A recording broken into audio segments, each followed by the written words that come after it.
이번 주는 지난주에 이어서 가업승계특례법 중 상증법의 일부 개정 부분을 말씀드리려고 합니다.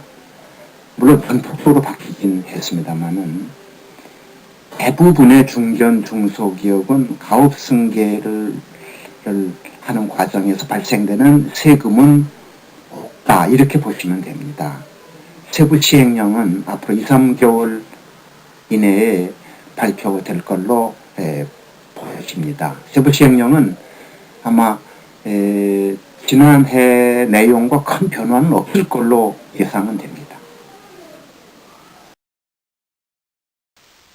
제가 유튜브에 일주마다 새로운 뉴스를 올리고 있습니다. 그 이유는 지금까지 가업승계의 핵심은 소유권 승계라고 알고 있었습니다. 그러나 세금이 없는 시점에서는 이제는 경영권 승계가 핵심이라는 사실을 알게 됩니다. 가업승계의 핵심은 상업자 여러분들의 기업 정신을 후계자가 이어받는 과정이다 라고 저는 생각하고 있습니다. 왜 이런 측면을 제가 강조하고 있을까요? 여러분들의 창업세대는 무에서 유를 만드셨습니다. 다음 세대, 즉 2대는 한 번도 경험해 보지 않는 우리 한국의 입장입니다. 즉 유에서 뭘 남길지 아직 예측할 수가 없습니다. 그리고 2대가 끝나고 3대로 넘어가는 그 시점은 다시 2대가 남긴 무엇인가를 대부분 무로 남긴다는 것이죠. 이것은 우리나라뿐이 아니고 모든 자본주의 국가에서 공통적인 현상입니다. 즉, 기업이 10개가 만들어지면 2대에 들어가서는 불과 2, 3개만 남고 3대로 내려오면 10개 중에 1개 기업만 존속할 수 있다는 사실입니다.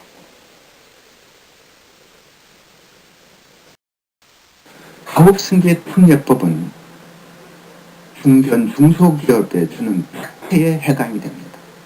그럼 이 특혜는 세원이 부족한 국가 입장의 상황과 서로 충돌이 됩니다. 그렇기 때문에 국세청은 엄정한 감시를 할 것으로 보여집니다. 그래서 그 엄정한 감시의 몇 가지 포인트를 말씀드리겠습니다. 가업승계의 영세율을 적용하는 핵심의 이유는 승계된 사업의 보존 그리고 고용승계입니다. 첫째로는 가업승계는 투명한 과정을 요구하고 그리고 정확한 과정을 요구합니다. 세 번째로 후계자와 창업자와 다른 시각에 의해서 다른 사업을 하거나 또는 그 사업이 마음에 안 든다고 폐업할 수는 없도록 되어 있습니다. 네 번째로 증여자산이 감소하면 안 됩니다. 물론 조건은 별도로 정해지겠죠. 그리고 다섯 번째로 여러분들에게 가장 핵심 문제로 등장하는 부분입니다. 많은 창업자분들은 사업이나 혹은 업무 용도로 사용되고 있는 부동산을 개인 명의로 소유하는 경우가 있습니다.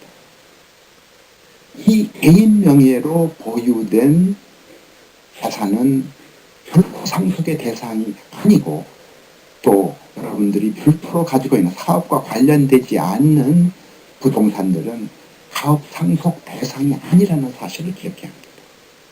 이런 모든 문제들을 저는 권고합니다. 가업 승계 전문 세무사가 국내에 많지 않습니다. 그분들을 여러분들이 잘 선정해서 매년 그분들에게 여러 가지 충고를 받고 감사를 의뢰하는 것은 바로 엄청난 특혜를 여러분들이 유지할 수 있는 길이라고 제가 말씀드릴 수 있겠습니다. 그래서 관련 전문가들은 이렇게 얘기합니다.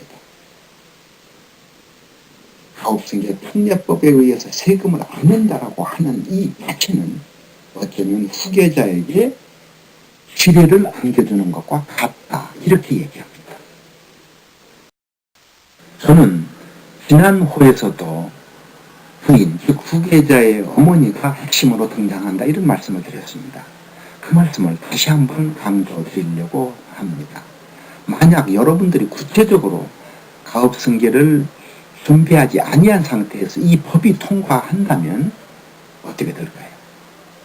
현재 법무부가 최근 추진 중인 배우자의 상속 몫을 현행보다 대폭 늘리는 것을 주요 내용으로 하는 상속법 개정에 관심이 높습니다.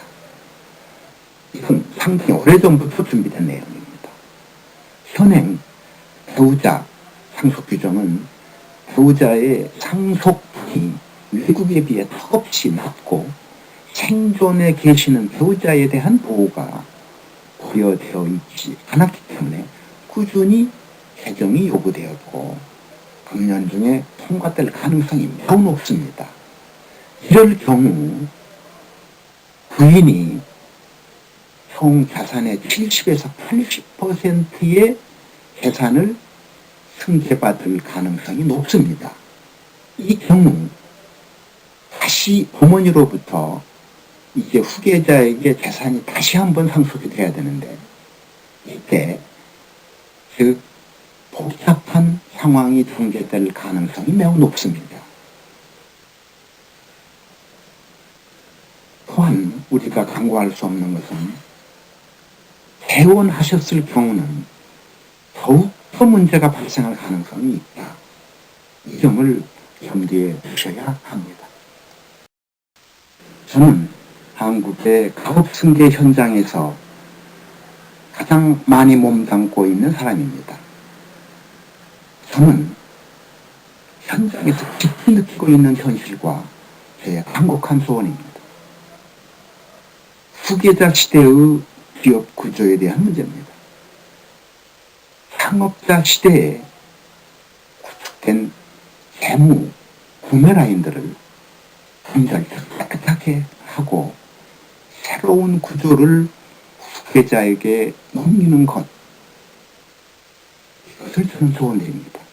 왜냐하면 후계자 시대는 투명한 사회로 변모하기 때문입니다.